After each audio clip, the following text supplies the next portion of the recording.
I'm Eleanor Gao, and I'm a senior lecturer in Middle East politics here at the Institute of Arab and Islamic Studies at the University of Exeter. I'm also one of the co-organizers of this year's BRISMES conference on the Exeter side, along with my colleague, Sabiha Alouche. Sabiha, are you here? Oh, I don't see her, no? Okay, unfortunately, she's not here. Anyways, she and I helped out with the organization here at the University of Exeter. And we're so pleased that you could be here, and we hope that you're having a good conference and that you're also enjoying your time here at the University of Exeter. Now, I have to say, one of the perks of organizing a conference is that you get to have some influence over who you invite as a keynote speaker. And this was such a nice job because we got to use the attractiveness of BRISMES and the great reputation of BRISMES to bring someone really cool here to this conference and also to our university.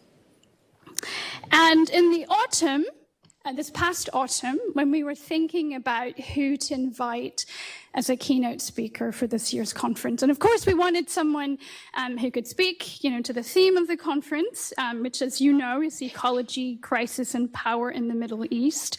We also wanted someone to be able to speak about what was at that time the protests in Iran, because we felt that this was such an important phenomenon for so many different reasons, and it was important for us to understand this from lots of different perspectives.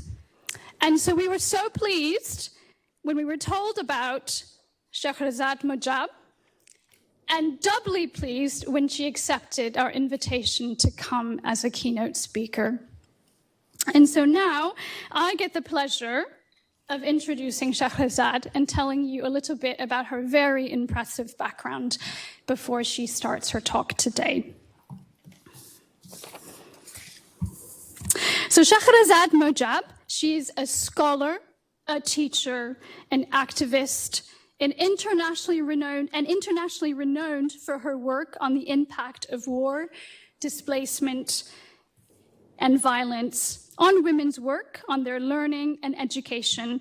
She is a professor of education and women and gender studies at the University of Toronto. Shahrzad is the recipient of numerous awards, including the Royal Society of Canada Award in Gender Studies.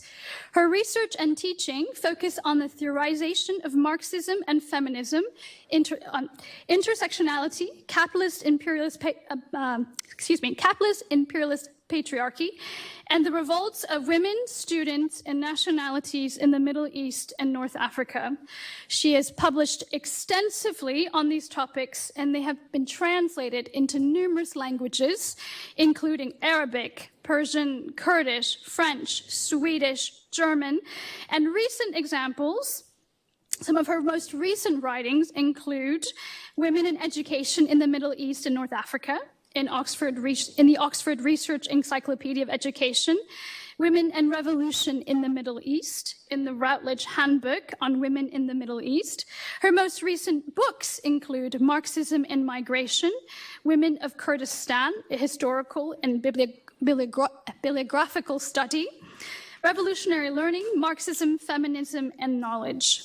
A unique feature of Shahrzad's work is making knowledge accessible to the public through the use of arts such as storytelling, dance, drama, painting, and film. She collaborates with artists to aesthetically enliven the results of her research. In 2023, she created and curated the Archive of Defiance. That is an aesthetically inspired resource for transnational feminist teaching, research, and activism.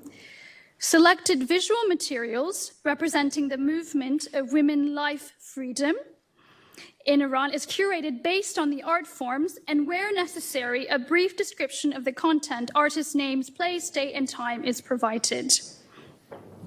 She has archived and curated the experience of women in prison in the Middle East on the website, The Art of Resistance in the Middle East. Okay, so Shahrzad is going to come and speak to you now, and the title of her talk today is A Revolutionary Storm Sparked by the Fall of a Butterfly. So she'll give her talk, and then afterwards we'll have some questions. So over to you.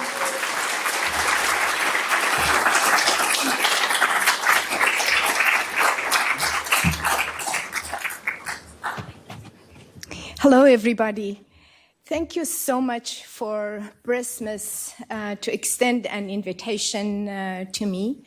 And then thank you so much, Eleanor. And thank you for all the volunteers and those of you who put this amazing conference and gathering together. It's an honor to be here and to share my thoughts and my experiences related to the movement, Jîna, Azadi, Women, Life, Freedom with you.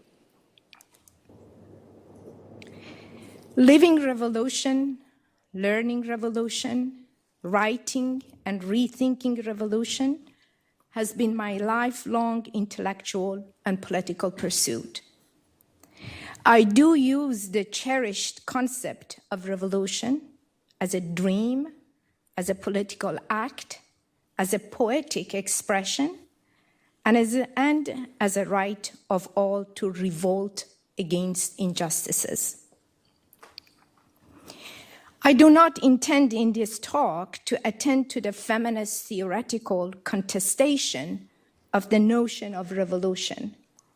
Rather, I will use it as a historical and analytical framing to discuss the last few months where a revolutionary storm was sparked by the fall of a butterfly. I'm referring to the state murder of Jîna Mahsa Amini on September 22nd, 2022, followed by the reverberation of the slogan Jen Jian Azadi, Women, Life, Freedom, which became a spontaneous movement with global reach. Stunned with fear and hope has been my mode of emotional being and thinking since that September. Stubbornly, hope remains the only option, though fear of intensified state violence is persistently present. The presence of the absence of a clear future path to enable women life freedom is distressing. The contradiction of fear and hope unsettles me, and only I wait there to be settled in my revolutionary dreams. I remember the 1979 revolution and write as a witness to give my act of memory a future. As Roger Bromley writes on Women Writing Revolution and borrows Paul Ricoeur's notion of giving memory a future. The Jîna's uprising has profoundly disrupted my perception of being and knowing. It has blurred the boundaries of time and space, merging the past with the present and envisioning the future as a repetition of history. That's my fear. Despite this disorienting reality, I continue to identify myself as a future revolutionary feminist. And also, I identify myself as a fortunate revolutionary feminist.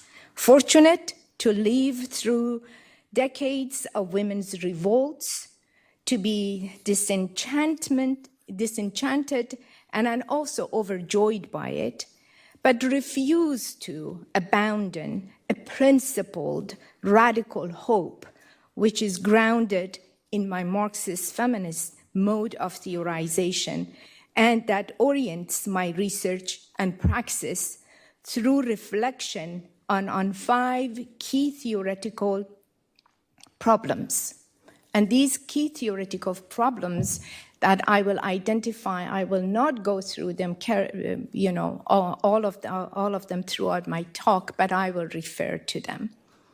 And these key 5 theoretical frameworks are critical problems are: we need to have a theory of knowledge, a theory of consciousness and learning, and a theory of social change, and also a theory of understanding the social relations and differences. I propose these 5 theoretical deliberations to recognize and make explicit not only the dialectical relationship between knowing and being, that is, in other words, the relationship between epistemology and ontology, but to theorize explicitly what constitutes our understanding of social relations of capitalism. So let me make the past, my experience, and my knowing present. So I will tell you in details the story of the video that you're going to see later. So listen to the story, because then you'll watch the video and you will understand the context of that video. So here is the coming together of the past in present. The grave site of Jîna is located in the Aychi cemetery in the city of Saqqez within Rojhelat, the Kurdish region of Iran. A few months ago, it was subjected to vandalism. And when a welder volunteered to repair and construct a protective structure around it, his shop was forcefully closed down by the security forces. This act of a state-sanctioned violence stands in stark contrast to a significant act of defiance in which I found myself immersed more than 4 decades ago. On March 21st, 2023, during the celebration of Nowruz, the Persian New Year, the people of Saqqez marked on a march towards Jîna's grave site. It is customary to visit the resting place of loved ones, particularly during momentous occasion, such as the beginning of a new year. This ritual evolved into elaborated into extended to the citywide celebration, with young boys and girls proudly carrying the traditional haft-seen items, the 7 items symbolizing, starting with S in Persian, and symbolizing the health, prosperity, and also the rejuvenation and happiness. As they made their way to Jîna's gravesite, they carried all those signs. Their unified voices resonated in a powerful chant. And the chant was, Demo, demo, demo, demo, demowa. I will come and come and come. And here is the translation, a part of the chant that you will hear in the video. As long as my eyesight and foot strength remain, I will come and come and come. O comrades, dear friends of the land, my combatant co-trenchers of the heart of a struggle, I have tasted the pain of old wounds of aspiration and separation. Whatever I have, whenever I have wanted, and whatever I have wanted, I have left behind. As long as my eyesight and foot strength remain, I will come and come and come.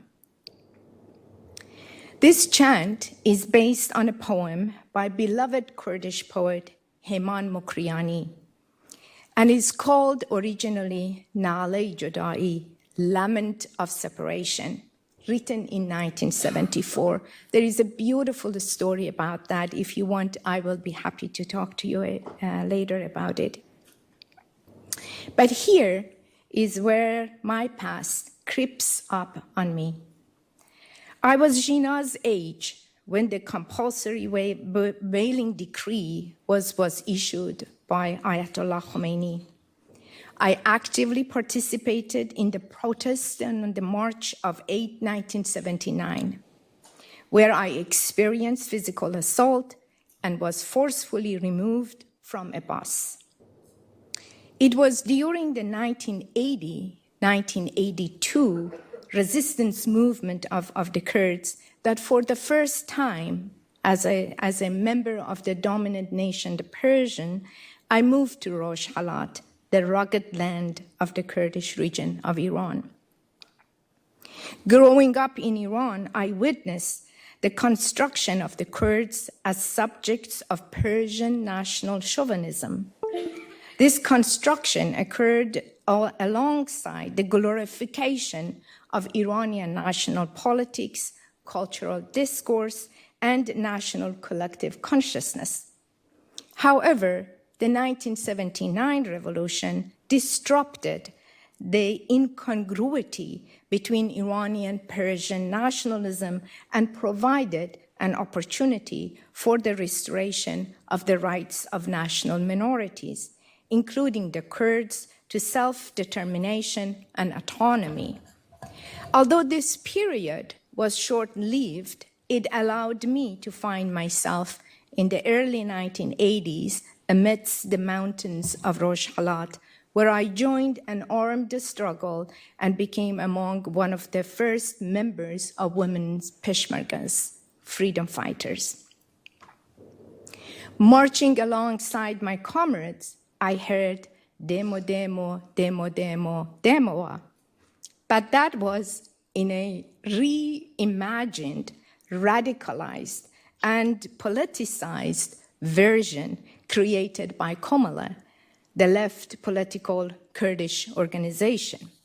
And here is the version. I will come and come as long as I can see the horizon.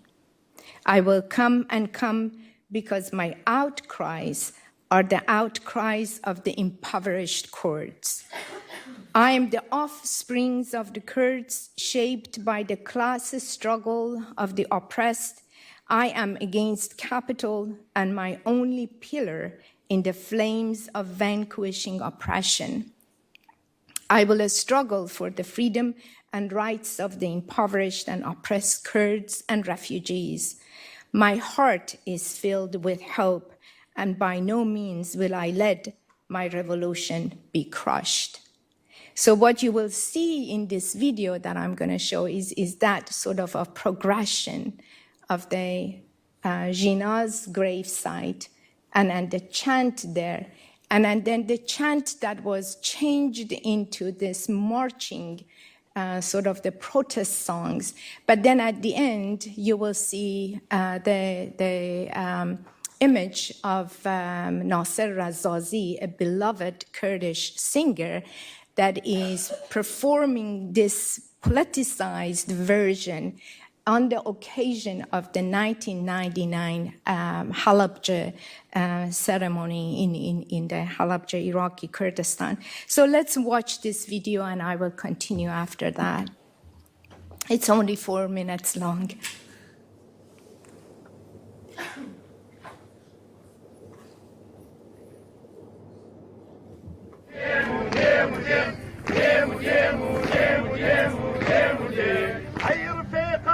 عزيزاني وغاد أي برايحة وسنقري زرقي خبات أي رفيقان أي عزيزاني وغاد أي برايحة وسنقري زرقي خبات كردنا لينم أمن فكوتنم كيدا كوشم بو وصلتا كودجم گردن علينم أمن فكوتني تيدا كوشم بو وصل تاكو دجيب تاب مني نور شاو هزي بيم تاب مني نور شاو هزي بيم ديمو ديمو ديمو ديمو ديمو ديم ديمو ديمو ديمو ديمو ديمو ديم ای دشمنان شعب بزانن لكردستان خوێناوی ئەمڕۆ بە هەشتر سەرووی زەمینە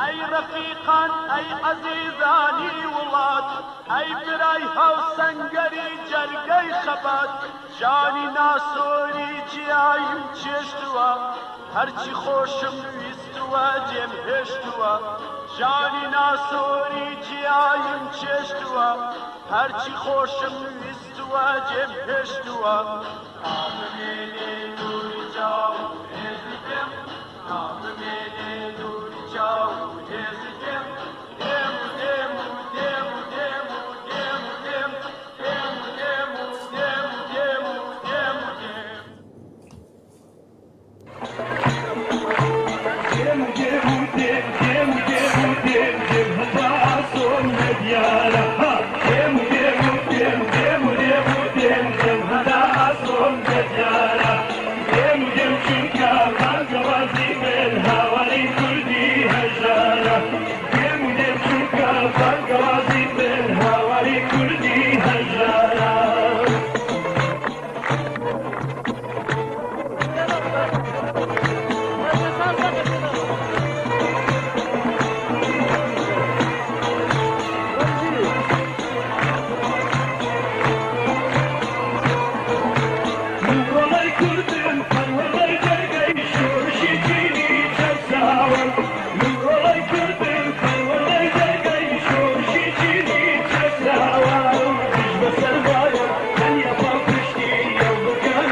There are years of studies in 1 year of Saqqa city. There is so much going on in there, and every act worth years of our analysis and understanding of this movement. So let me continue.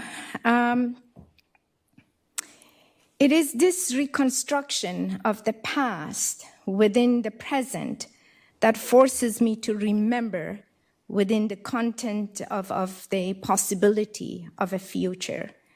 I consider public commemoration as a space constructed by an architecture of memory.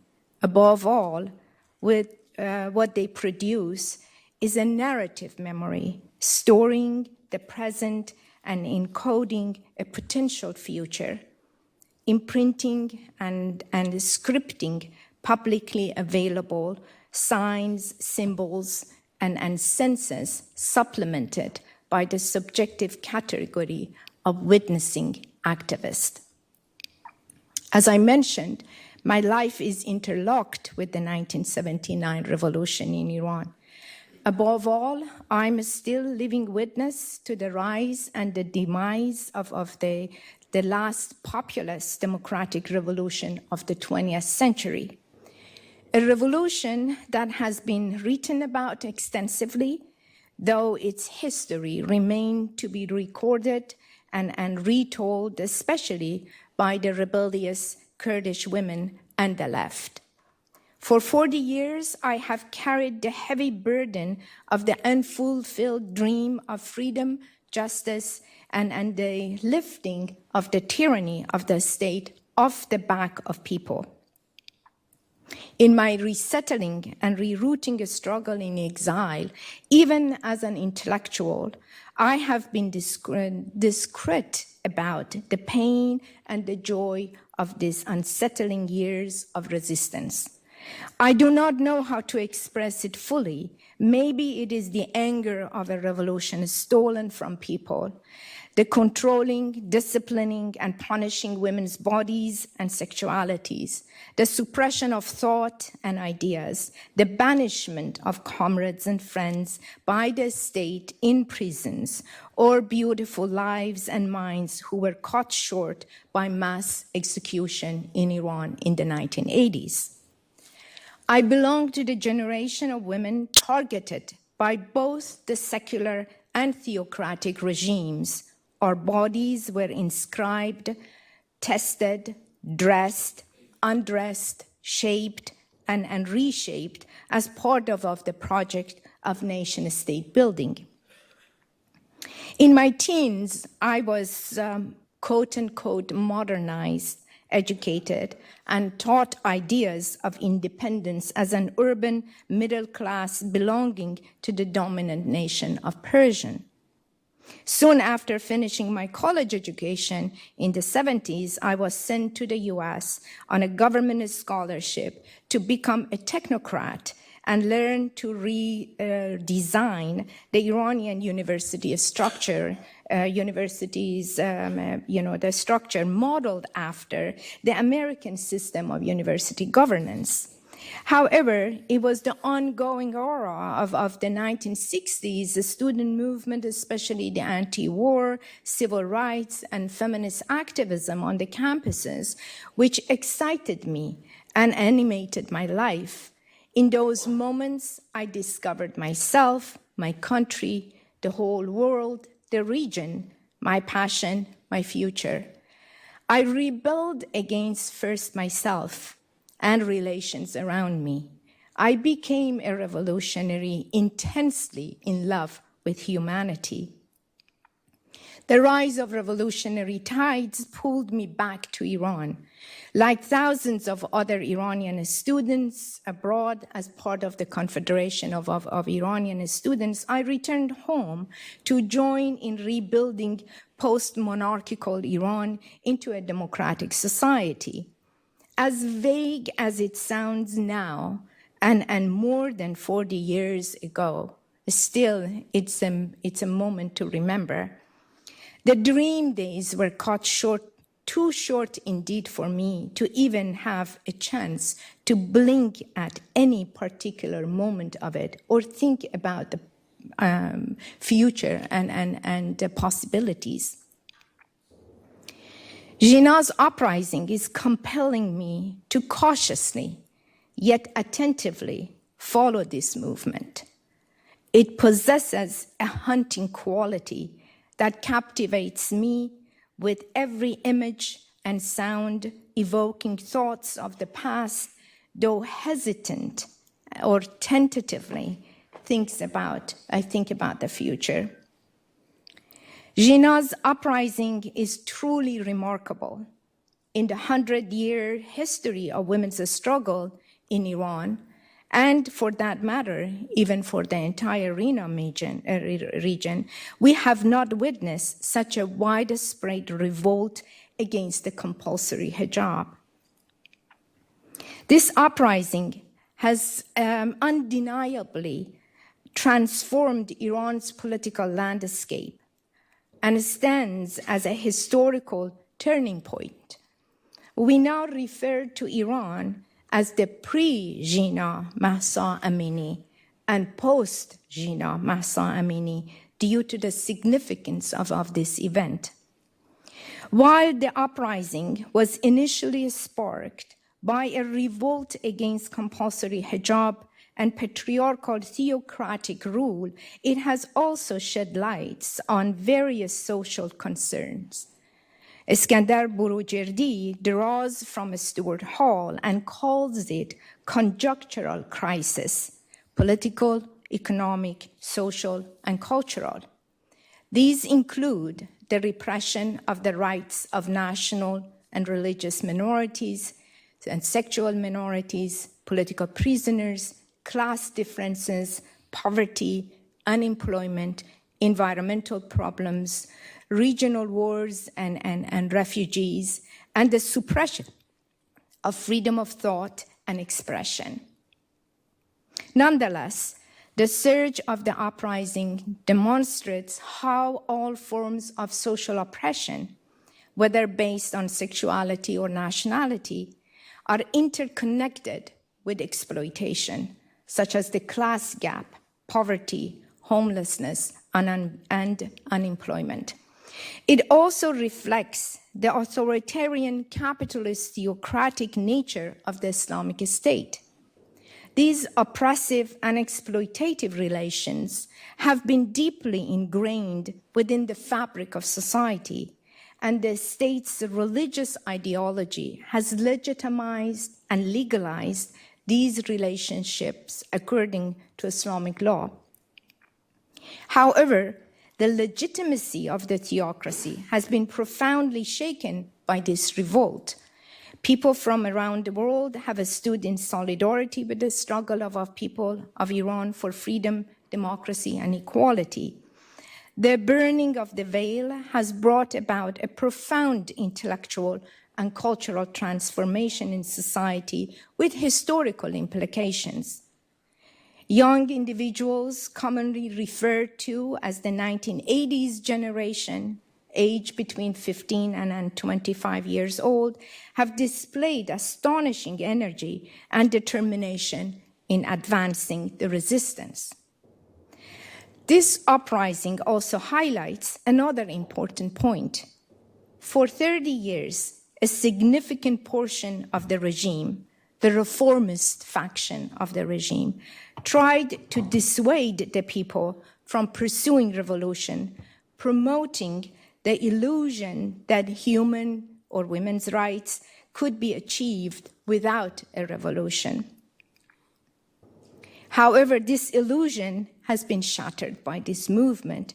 What has become abundantly clear and should have been understood 44 years ago is that women, as a social group, are an integral part of the revolutionary forces. Controlling the body and sexuality of women has become the ideological answers of powerful capitalist forces to maintain social cohesion under the control of capitalism. Reform, in certain instances, has been used as a strategy to perpetuate and prolong the condition of people's oppression and exploitation rather than alleviating it. The Islamic State has made the decision to seek revenge on the people. Consequently, the level of violence and the various methods they have employed are unparalleled in the last 4 decades. In another talks and my writings, I've been using the notion of now the state is becoming a sort of a machinery of violence or an execution machine. The primary objective of violence is to instill a culture of fear and intimidation, serving in order to suppress people. The following are just a few examples of the method employed by the state so far. 1, the state has significantly increased the number of executions, predominantly targeting national minorities, such as Arabs, Baluchs, and Kurds, and forced confessions are being used to incriminate detained protesters and justify these executions. Second, internet access has been restricted and the act of sharing information has been criminalized. Third, public comments made about the state's official actions have been criminalized. Fourth, repressive measures have been also taken to enforce compulsory hijab laws.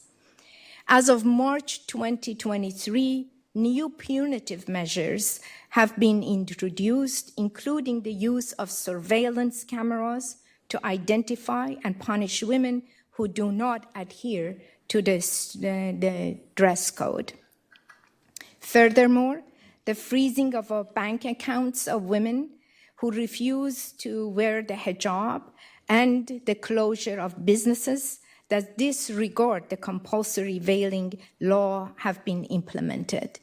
And again, since March 2023, approximately 2,000 businesses, including restaurants, cafes, tourist accommodations, retail shops, counseling clinics, pharmacies, and gyms have been forced to close.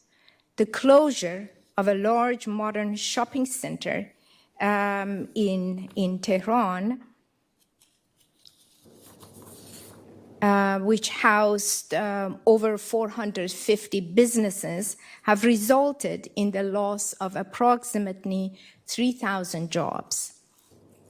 5, university students are facing expulsion if they fail to comply with the compulsory veiling rule. Some have been forcibly relocated, exiled within the country, within and enforced penalties for not attending classes. 6, faculty members are being forced to retire early or are being dismissed.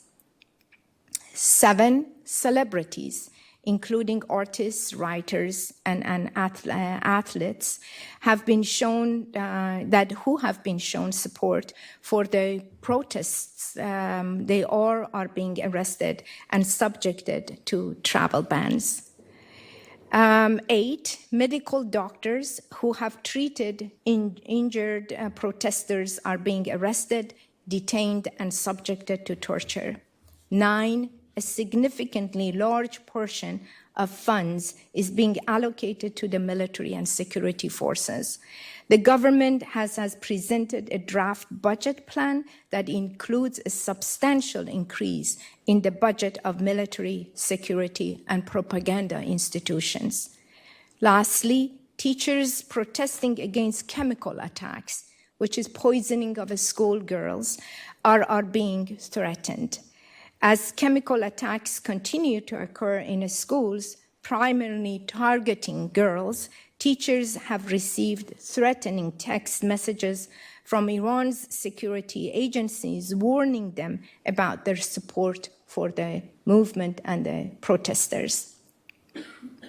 The pervasive level of systemic violence has undeniably had a profound impact on the movement. People, especially the youth, live in constant fear of reprisal from the state. The security forces specifically target their eyes, and in the case of women, their genitals and faces, further exacerbating the decline and the climate of intimidation. However, the effects of this violence extends beyond physical harm. People are also experiencing demoralization, depression, suicide due to various factors. The absence of viable political alternatives, disillusionment with the opposition movements abroad, and the lack of a coherent and well-planned strategy to replace the Islamic State all contribute to a profound sense of hopelessness. Additionally, the ongoing support of European and US imperialist powers of the Islamic Republic undermines the potential for meaningful change. It is crucial to acknowledge the multifaceted impact of violence and its accompanying socio-political challenges, as well as the regional and global geopolitical factors that have contributed to the prevailing sense of despair among the population. I mentioned at the very beginning that I will use the notion of a revolution as a historical framing, and these are the historical moments that I'm talking about. Let's start with a very, very recent time, 2009 Green Movement in Iran, 2011 Arab Revolt and the rise of Rojava in the northern Syria, 2018 Sudanese Revolution, 2019 to 21 Algerian protests, and 2022 Jîna's revolution in Iran. But certainly and continuously, the ongoing intifada in Palestine. The region, therefore, is sweltering with poverty, violence, rage, anger, and revolt. Women and youth are leading these uprisings. Authoritarian, corrupt, and militarized patriarchal regimes, both secular and theocratic, are colluding with capitalist imperialist powers of the West to maintain themselves, but most importantly, with it, to maintain the West too. But question remains for us to think through why this long history of women's struggle in Iran and the region is so misconstrued, why so much misinterpretation by Iranian scholars and also specifically by feminists and also other scholars. Most of this reconstruction, although coming from diverse and conflicting theoretical positions, arrive at the same conclusion. Women in the Middle East, including Iranian women, are constructed as inherently religious and Muslim beings. They desire an Islamic state, but this Islamic state, this Islamic order should and could be reformed to become, quote unquote, moderate and modern. Every creative act of women to resist and defy the gender apartheid oppressive regimes has been analyzed as the relationship between agency / subjectivity of women. So the revolutionary movement in Iran right now, and especially led by the opposition in abroad, has shifted the entire, this movement and the desire of the movement has shifted into what in the political language of Iran is the Manshur Khahi, Jumbesh Mutalabati, the Chartist movement, always demanding change and reform within the structure of power. What is remained outside of these conversations and political strategies, nothing is directing at the totality of the structure of power. As an instance, even often my Marxist feminist analysis has been deemed to state-centrist and too structuralist, with a proclivity to undermine the agency, subjectivity, autonomy, or power of other social factors, including women. In the current theoretical privileging of self and fragmentary approach to self-society or oppression exploitation, relationship, the dehistoricization of identity, and then dematerialization of culture and religion, I argue that these analyses, in fact, disregard life and freedom in women, life, freedom. Three concepts that imbued the reticent society with hope and vitality. The movement has sparked a global feminist revolutionary imagination, which should aim at deepening its theoretical and political ethos to finish the unfinished projects of a feminist revolution. In the MENA region, this means that we should comprehend, first, the Islamic capitalism and imperialism do not form a contradiction.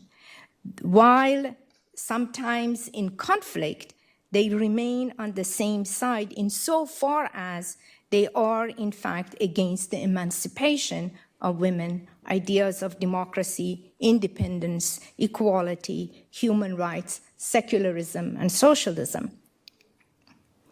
Second, historically too, Islamic and Western capitalism have formed a symbiosis, not a contradiction. This means that the reduction of war, poverty, violence, neoliberal authoritarianism in the MENA region to the question of either dictatorship or democracy distorts the class nature of the struggle being waged and led by women and youth, LGBTQ communities, and national minorities throughout the region. Now, let me pause here and talk a little bit about this complex, abstract idea of how Islamic capitalism and the Western capitalism unite, but there are also contradictions in them. So although the ruling Islamists in Iran tried to impose Sharia law, like other Islamist forces, they are essentially a political force that born within the capitalist era in countries dominated by colonialism and imperialism.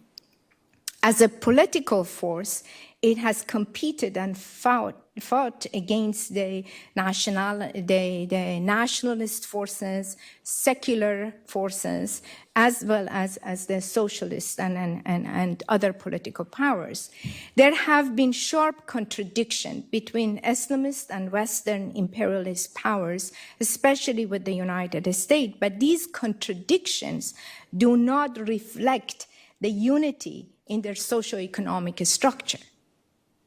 So the Islamic forces in 1979 successfully established a theocracy based on capitalism, based on capitalist social relations, intertwined with the world capitalist system and imposed it at home and received actually international recognition and legitimacy. The ruling Islamic capitalists in Iran, backed by the state, they have promoted a major, what I call intellectual counter-revolution, not only in Iran, but also with the impact throughout the region. Thus, the Islamic State is not a quote-unquote conventional theocracy, but rather the product of the expansion of the capitalist imperialist system in the Middle East. Here we are dealing with a reactionary force, which on the one hand is dependent on the inner logic of imperialist capitalism and its structure in the world, and on the other hand, it is in conflict with it and drives its legitimacy from the claims to morality, cultural norms, authenticity, indigeneity, and here is where the notion of the ideological contradictions is very important. In the conflict between Islamic capitalism and imperialism, ideological contradiction is very important. and the conflict between them is expressed more in these ideological, mostly in ideological terms, in terms of the terms, as I said, on the question of the morality and the especially patriarchal relationship, and the use of actually patriarchy to create social cohesion under its role. And this is why the revolt of women is very important.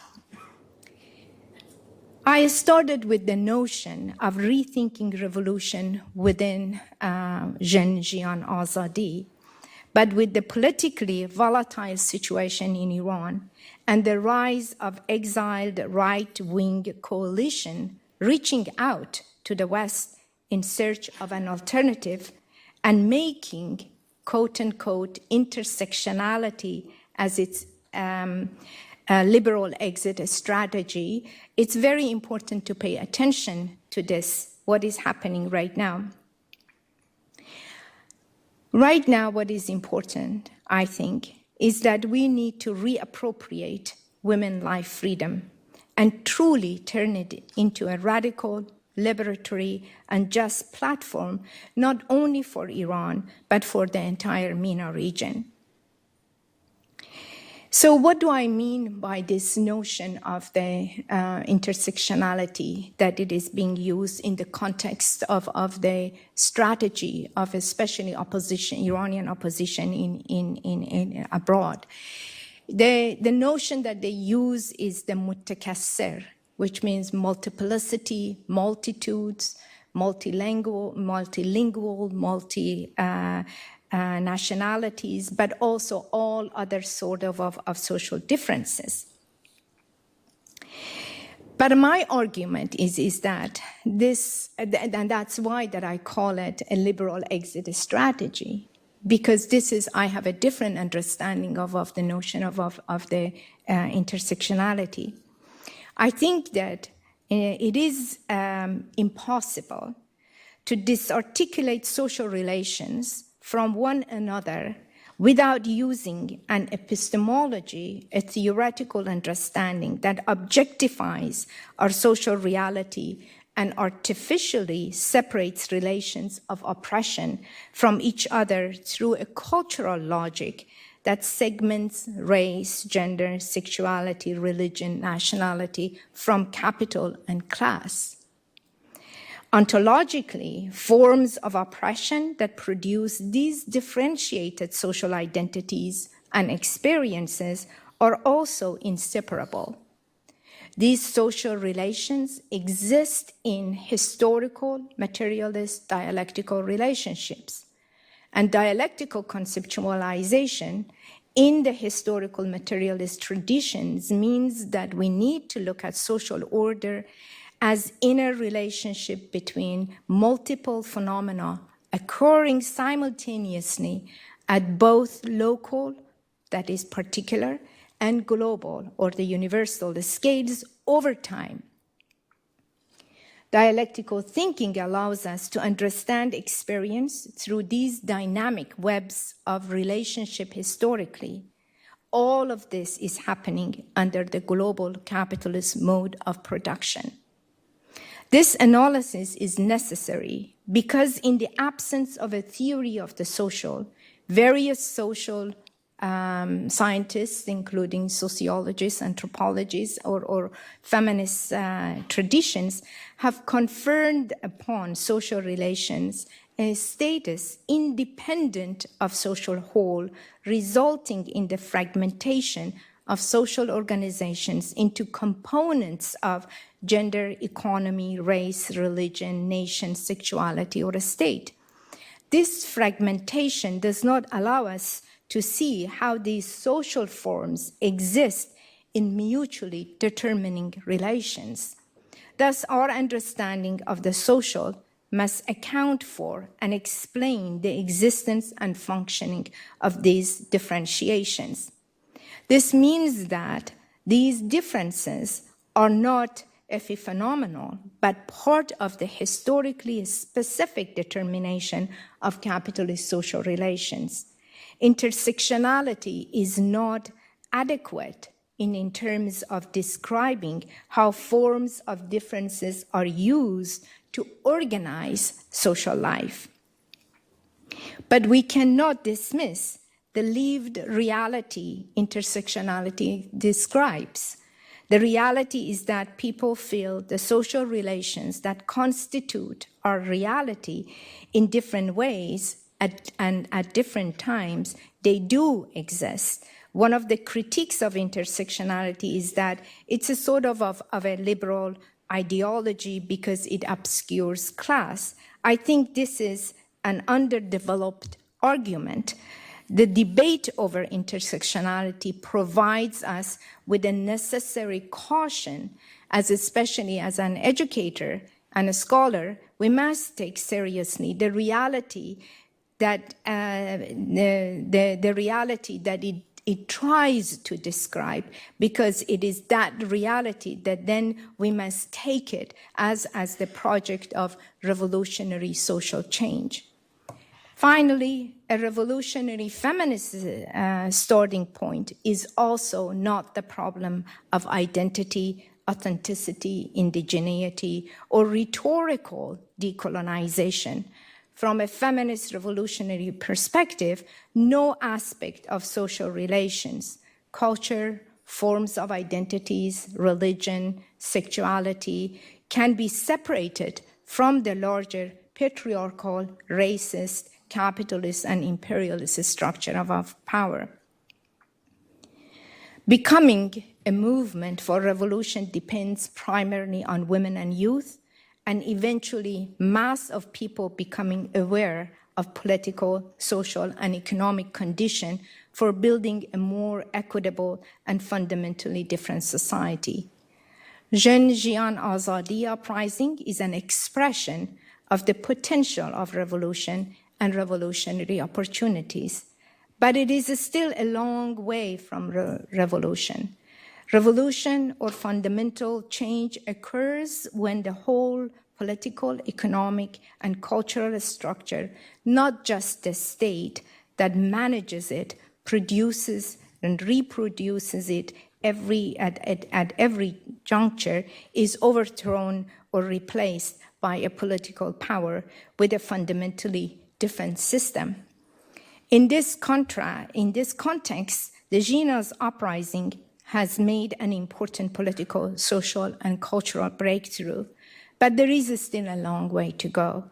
The majority of those who have risen against the Islamic Republic have not yet deployed or developed a clear path towards the imagination and constructing a fundamentally different society.